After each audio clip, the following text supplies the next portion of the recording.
Ganun talaga dito. Mabilis ang pera.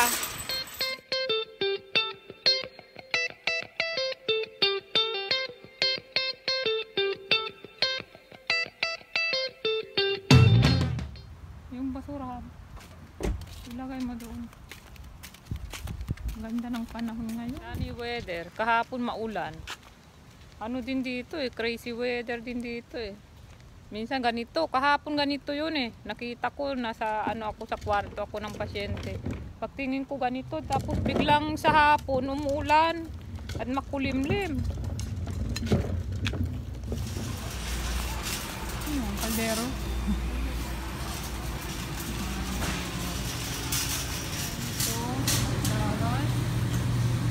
Alam nyo kung gusto nyo painitin to, pwede nyo ilagay sa kwan eh, sa oven. Kaya, kumuha din kami nito, 248.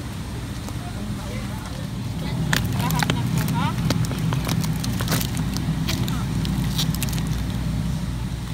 Bigat. Ang bigat. Tapos, ito, kumuha din ako nito. Pork and yun. Huwag kang magulo yan. 13 siya. Marami naman na. Pang 2 o 3 weeks na to. Oh, pwede. Pero bakit parang lumi? Dishwashing liquid. Binili namin dito sa Costco. Tayo na, magbayad na tayo.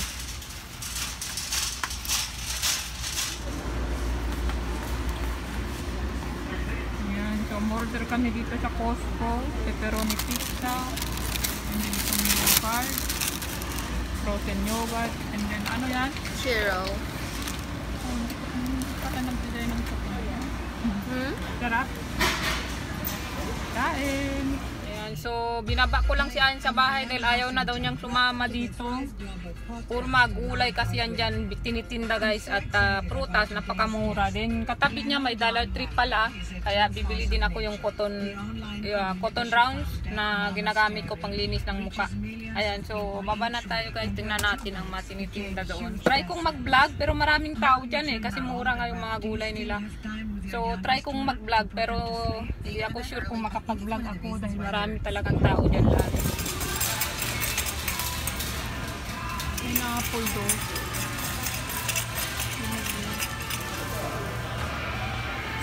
Nilagay ko lang sa kotse yung binili ko.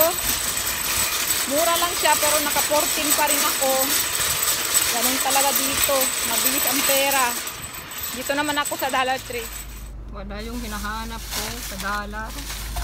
So, nabili ko itong lip balm para dito sa maliit na bag. So, meron ako dito sa bag. And then, bumili din ako ng salamin.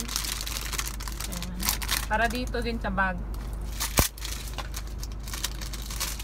Ayan. So, ganyan yung design niya. $1. So, maliit lang siya para dito sa bag. And then, bumili din ako ng suklay ni Kuya kasi yung ginagamit niyang suklay, marami na yung parang yung sa gel niya. Ayan, $1 lang naman sila. Bumili din ako nitong candy dahil wala akong makitang candy. Bihira dito yung candy na nakabalot isa-isa. Usually, pag binuksan mo, bukas lahat yung candy. So, ito yung para sa trabaho. Minsan kasi, hindi agad-agad nakakakain ka. So at least meron ka man lang sugar sa na maano. Kasi minsan nahihilo ka na, 'di ba? Yung parang iba na yung kwan mo. Kulang ka na sa sugar. At inuhol ko yung binili ko doon sa gulayan.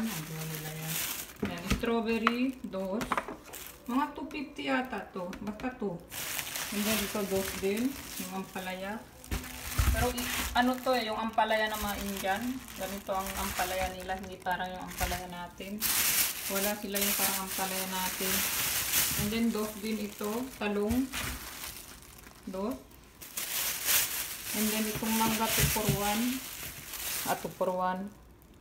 2 for 2. So $1 isa. Medyo mahal ang mangga na yan. Sana matamis, kaya dalawa lang din ito. Sibuyas, dos. Tapos 3 dosenang itlog, 3. So ayan, yan yung nabili ko sa gulayan dito sa Amerika. Parang hinog na siya na parang medyo matigas pa, kaya tingnan natin kung okay. Lagay natin dito sa bigas para mas mabilis kuminog. Para bukas inumin. Anong kinain mo, kuya? Chicken. Chicken? Ito yung kinain ni kuya. So, ang sobra nito, yung mga buto-buto, konting laman, lulutuin natin sa sutanghon uli na may ampalaya. Kaya bumili ako ng ating ampalaya. Gawin natin sa rep. Ito, igigisa ko lang para mabaon ko sa Sabado dahil may pasok ako. Hindi naman laging may pasok pag Saturday, pero alternate naman. Kasi syempre hindi rin papayag yung iba na sila lang laging Sabado. Kaya alternate. Kaya igigisa ko yan. And then, alas 3 pasado na guys eh. Mag alas 4 na yata. Ang bilis ng oras, diba? Ang bilis-bilis ng oras. Bukas may pasok na naman tayo. Wala nang laman tong itlog. Kaya bumili na ako. Ayan. Lagay lang natin sa ref. Sino ba yung Benet? Pagkaha ko din. Iba-iba din ang mood niya. Kaya yung isa, baka sa mo ikaw.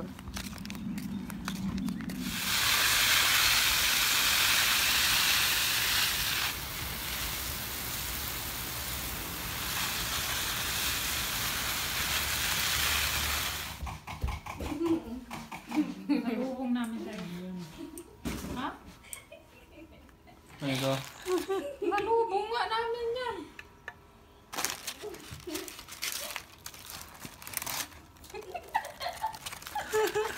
Yan lang, sobrang yan. Pwede kainin yun. Buksan mo ha. Mata. Kainin mo. Alam mo mama eh. Yan ang nalubong sa'yo. Ayun na yan. Tapon mo na to. Dana.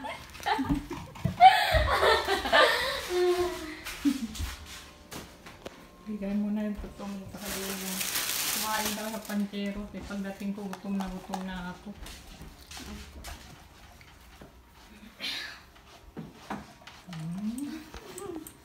Ikaw kuya, naghuhugas ka ng plato? Ako yung nagbukas lahat nun. Kumain mo lang, hindi Ba't ba kanina umaga? May kwan. Ako walang hinugasan. Yan na daw naghuhugas lahat niyan. Kaya nga eh.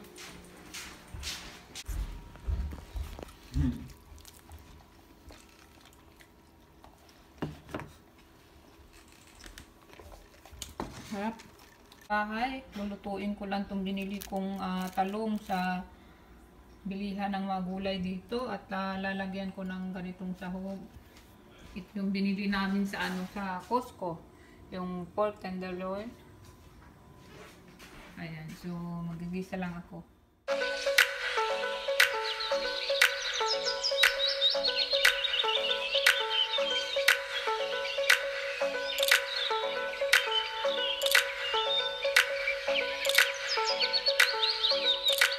Nagisa na ako ng sibuyas, kamatis, bawang, at nandiyan na rin yung ating karne.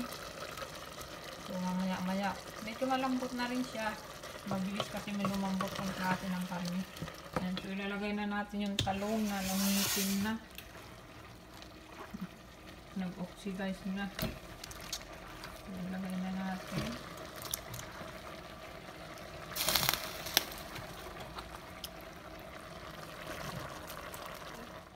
Magluluto ulit ako ng ibang ulam naman. Ito naman yung inano ko. Binabad ko na lahat kasi hindi siya yung by pack. Isang buo siyang malaki ang nabili namin. Yung ganito. Yung pang ano talaga. Pang sutanghon talaga. Ayan. Kaya ang gawin ko dito, ito yung sabaw. Yung tira sa manok na binili namin sa Costco. So masarap to kasi may buto-buto pa. At may lasa na. So, gagawin ko siyang sabaw na may ampalaya. Tapos, ang tira nito, siguro ganito lang ang kailangan ko para dito sa sabaw. Ito lang, konti lang para hindi matuyo yung ating sabaw. Tapos, may ampalaya. So, since meron pa akong sobra, gawin ko naman tong sutanghon. Maggigisa lang ako, lagyan ko nitong manok. So, ayan, doon na yung ating talong. Ito naman tayo sa sutanghon. Wala tayong gulay ngayon dito. Ito lang, ano lang yung nasa ref. Then ilalagay ko na itong ating sutanghon. So, oyster pala yung nilagay ko dito sa ating talong. Ito rin yung ilalagay natin dito sa ating sutanghon. So, luto na yung ating sutanghon. Bubukas ako nitong mangga na nabili ko doon sa produce. Tingnan natin ako ng langka. Yung dala ni Mother. Ano siya? Matamis na maasim. Alam mo yung ganun? Hindi siya matamis na matamis. I'm watching for Elmar. Ano man yan? Teleserye? Old generation na. Oh, si Lilet yan. Si Lilet. Ating Dike. Hindi kahil tsaka si Soberano. Ano ba yan? Lisa? Mula mo sa ang ganda-ganda dito ni Andrea. Andrea? Bringantes. Kasi dala na siya. Dumanda na. Pero parang ang kapal na ng At nakaganon pa din siya. kapal. Pero ang ganda niya, no? Oo. Ang gulo naman. Parang nakakit na ako. Hala, oh. Mahangin. Uulan na ito. Where's Mother? Mother! Uulan na. Na. Asa na yung assistant mo? Oh, magwalis na kayo dalawa. May hangin. Habang wala pang ulan. Dali. Dali. Pero baka bukas, mainit Oo. na. Ayaw mo magwalis mainit? Wow! Hindi na siya sanay magwalis ng mainit. Pero otro at kalor. Ano? Kuya Buka, Mother? Bueno, Sa kaya. Pilipinas nga, magkapagsuot ka ba ng ganyan? Para ka ng boreless doon eh. Pag dito uminit, naninibago na siya dahil siyempre nakakarar. Hala, ang daming langaw. Hala. Pusa doon. Ang cute-cute. Ayun sila, oh. Wait, nasaan naman na? Hala, ayun na sila. Wala na. Wala, ang cute sila. Natakot na.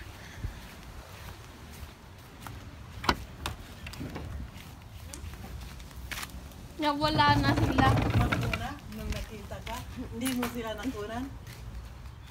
Will you take part in my life, my love? That is my dream. I just wanna dream.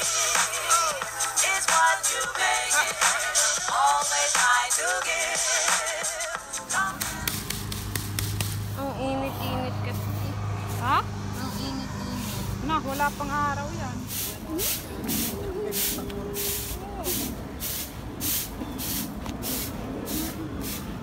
Balik kayo sa Salitos.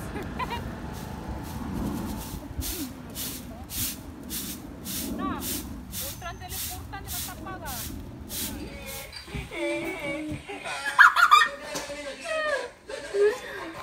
Mga brand na nandoon. Ano mo na itong budget? No.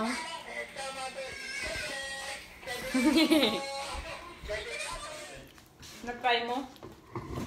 Tigman mo. Wait, meron ng ano na pag-try.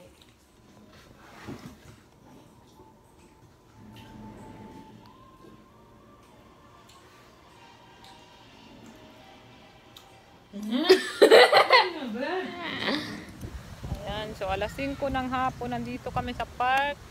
Lasing ko, ya ba? Alas 5, oh. Irereklamo pa, sabi niya mainit daw. Mahangin pa to, ha. Ako, tayo dyan. Oh, nakikita mo yung hangin na yan? Oh, tingnan mo ang hangin. Pawis na. Grabe naman. May hangin pa yan, ha. Talagay na yan.